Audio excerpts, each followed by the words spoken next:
On the last day to change schedules, I used the dedicated enrollment phones in the administration building. Internet class scheduling wasn't a thing that was set up yet, and canceled all of his classes. Not only that, but I went through and added every class I could find that had a course fee.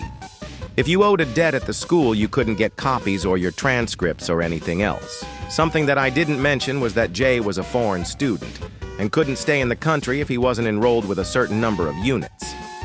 I wish I could give more info about the fallout, but as I didn't want to get this traced back to me, I didn't tell anyone, nor did I pull up his records again for quite a while.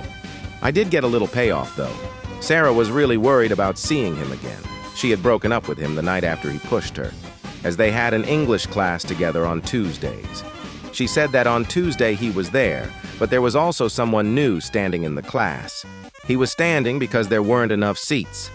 The teacher, seeing that there were more people than should be held roll, and guess who wasn't on it? You're right, it was Jay. Apparently, after I dropped all his classes, someone on the wait list got in. Jay tried to argue with the teacher, but as Teach had the official class roster and Jay wasn't on it, there was nothing he could do. Sarah said she never saw Jay in that class again. I don't know much more about what happened. Lucy and I eventually broke up, so I didn't see Sarah very often after that.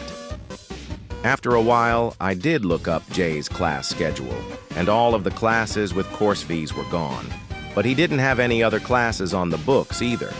I wanted to assume he was kicked out of school, but I didn't try to confirm it.